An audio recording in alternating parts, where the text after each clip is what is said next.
Yeah, big up yourself. And I say, may I ask people, are you ready? Are you ready for this?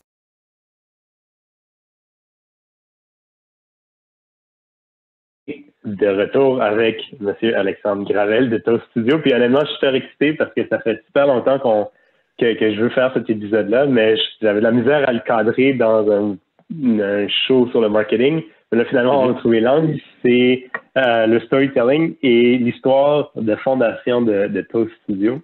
Parce que tu nous parlais dans des épisodes de storytelling que l'histoire de fondation est importante, elle aide à baisser la résistance, etc., etc.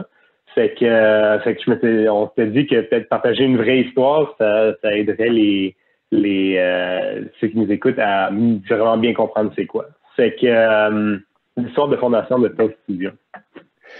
L'histoire de c'est quoi? Ben, il y en a deux. Il y en a deux, en fait. Okay. Et là, je vais aller un peu plus dans le détail que ce que je ferais, mettons, devant un lead.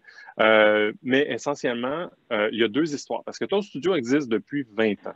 Mais ce qui arrive, c'est qu'il y a une formule de l'histoire. On a parlé du storytelling quelques fois ensemble. Souvent, habituellement, ce qu'on veut faire avec un storytelling, c'est partir d'un héros, partir d'un héros qui a un problème. Puis dans ce cas-ci, attends, je vais juste faire la structure d'abord, puis après ça, je vais expliquer les deux histoires. Partir d'un héros qui a un problème, pour lequel il y a quelque chose qui est créé, un guide qui arrive avec justement une solution, puis qui l'amène vers le succès. Donc, si je prends la version 2020 de Toast et que j'avais à faire l'histoire de fondation, ben, c'est essentiellement que mon associé et moi, Yann, on a réalisé qu'il y avait beaucoup d'entreprises qui avaient justement des enjeux à créer une connexion avec des clients. Et puis, ce qu'on a fait, ce qu'on a voulu faire, c'est donc créer une entreprise qui va travailler à créer cette connexion-là entre le consommateur, la marque, créer le lien de confiance.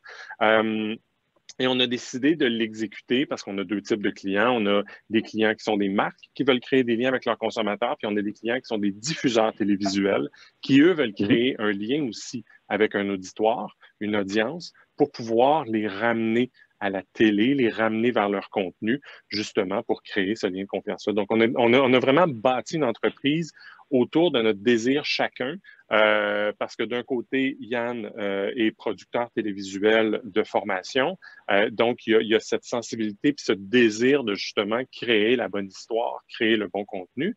Puis moi, ben, j'ai une formation d'ingénieur informatique. J'ai un peu un cerveau geek, un cerveau un peu carré des fois.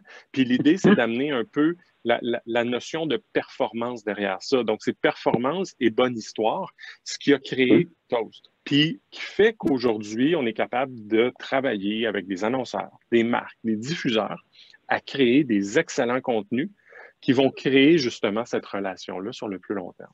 Fait que ça, c'est une des histoires. Fait que je suis parti de la problématique qu'on a vue dans le marché, nos valeurs à nous en tant que fondateurs, puis la raison pour laquelle on a bâti ça. Parce qu'on a remarqué aussi, des fois je le mentionne aussi dans l'histoire que je viens de raconter, c'est que on remarque qu'il y a beaucoup de mauvais contenu. Il y a beaucoup justement, d'entreprises qui font ces tentatives-là et il y a même des mauvais contenus télévisuels aussi. Et notre idée, c'est d'un peu venir régler ça, de venir dire, on va réduire la perte de temps chez le monde. On veut réduire ce moment où les gens se disent « Hey, je viens de regarder un show de télé ou je viens de regarder une vidéo sur YouTube ou Facebook et puis, mon Dieu, que c'est vraiment 2 minutes ou 5 minutes de ma vie que je ne verrai plus jamais. » On veut vraiment éviter ça. Fait qu'on peut ajouter ce petit élément-là dans l'histoire des fois, mais ça, c'est l'histoire de raison d'être, de fondation de la mouture actuelle.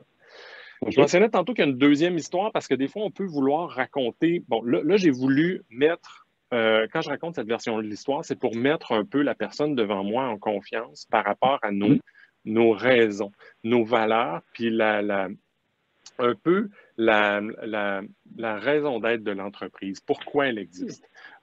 Mais des fois, on veut peut-être aussi mettre les gens en confiance sur le fait que ça fait longtemps que ça existe. Puis là, on a une deuxième histoire, nous, dans notre cas. La deuxième histoire, c'est que, justement, Toast existe depuis 20 ans. Maintenant, on a fondé la boîte en 2000-2001. Et puis, à ce moment-là, Yann terminait ses études comme producteur télé. Moi, je terminais, puis je graduais tout comme lui, mais dans mon cas, en génie informatique ici à Montréal. Et puis, on s'est assis, puis on s'est demandé qu'est-ce qu'on pourrait faire avec ça. Et on s'est dit, on va mélanger les deux. On est des amis d'enfance. Yann et moi, on a fait on a fait tous les coups possibles pendant notre adolescence ensemble. Et puis, on a décidé, on s'est dit, on va mélanger ça. L'informatique et puis la télévision. Puis, on va faire des sites web pour le milieu du cinéma et de la télé au Québec. Essentiellement, ça a duré 48 heures. On a dessoulé. On s'est rendu compte qu'il n'y avait pas une scène à faire avec ça. Puis, au début, on a vraiment été une agence digitale qui a évolué en studio de design et qui a par la suite évolué dans ce qu'on est aujourd'hui, une agence de contenu. On a fait un pivot là, il y a une dizaine d'années justement pour passer du contenant au contenu. Puis là, je pourrais aller un petit peu plus loin, dépendant de qui est devant moi. Fait que ça, c'est la deuxième version de l'histoire. Cette histoire-là, son objectif en la racontant, c'est d'expliquer que, dans notre cas, les deux fondateurs se connaissent depuis très longtemps, ont une relation vraiment symbiotique puis complémentaire où ils travaillent ensemble justement à résoudre des problèmes puis à vouloir justement réussir à ce que l'entreprise poursuive son évolution et qu'elle n'ait pas une entreprise qui est statique. Donc, elle évolue dans le temps. Donc, cette deuxième histoire-là, l'idée est de mettre en confiance aussi les gens qu'on peut avoir devant nous sur la capacité de l'entreprise de s'adapter et la raison d'être derrière ça, qui est encore là. On fait le lien, parce que j'aurais pu poursuivre avec la deuxième histoire de tantôt, qui est le toast d'aujourd'hui. Le fait qu'on veut allier bon contenu et performance. Ça, c'est la raison d'être de l'entreprise. Donc, c'est ces deux histoires-là. Ça, c'est encore là. Cette histoire-là a une structure différente, la deuxième que je viens de raconter, parce qu'elle n'est pas similaire à la structure dont j'avais parlé quand on discutait ensemble avant. Elle est plus sur la personnalité des deux fondateurs, la personnalité des gens qui ont démarré cette chose-là, puis qu'est-ce qui fait en sorte qu'aujourd'hui, c'est encore pertinent que cette entreprise-là existe. C'est super intéressant, puis ce que je trouve le fun, c'est à part votre histoire vraiment le fun, puis c'est le fun que vous êtes deux amis d'enfance, puis vous avez continué ça au fil des années, ça c'est vraiment le fun. Mais ce que j'aime aussi, c'est que tu démontres comment, oui, il y a des structures d'histoire, etc., mais on n'est pas obligé de suivre non plus la formule prescrite, parce qu'en bout de ligne, une bonne histoire, c'est une bonne histoire, je pense.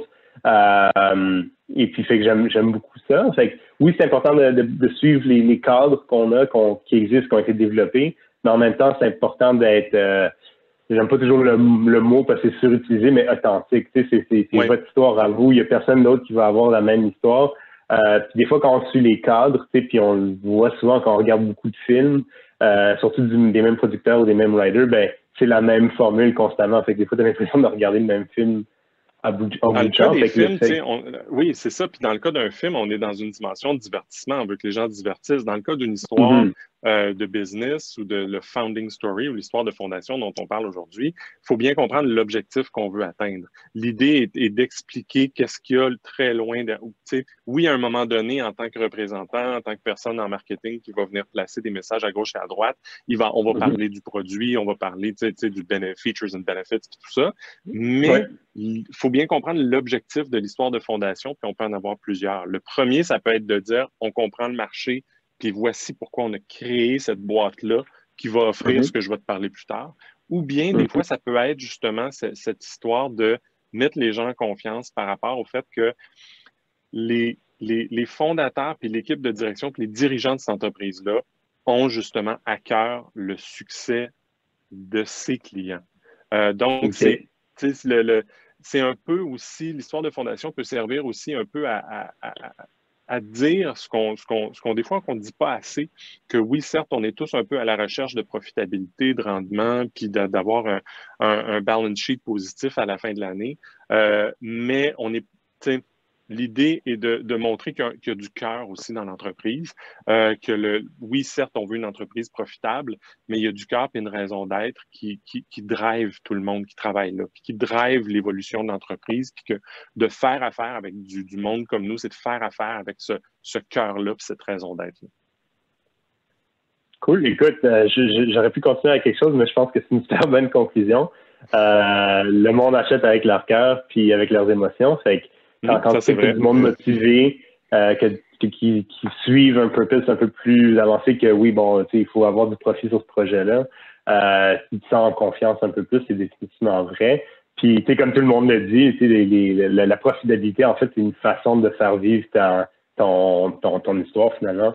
Une entreprise qui n'est pas profitable ne peut pas faire vivre son histoire. Ça prend les deux. Ça prend les deux. Oui, ça prend une certaine profitabilité pour réussir à faire le travail puis réussir à le refaire par la suite puis bien le faire. Mais ça prend du cœur aussi. Il faut aimer ce qu'on fait. Puis on le voit, les entreprises là, qui sont là parce qu'il y avait une opportunité, qui sont un peu plus opportunistes dans leur modèle d'affaires ou le produit qu'ils offrent, on le sent. Puis, oui, on va peut-être y aller parce qu'ils vont peut-être justement avoir réussi à le faire moins cher, mais on sent qu'il n'y a pas la passion, il n'y a pas le cœur. Puis, dans beaucoup de cas, on a le goût de faire affaire des entreprises pour lesquelles il y a une passion derrière ça. Super. Merci, Alexandre. Je sais qu'on appelle, fait que je vais te laisser aller. Je vais laisser partir. Et puis, on se voit la semaine prochaine. Génial. Merci à toi. Bye bye.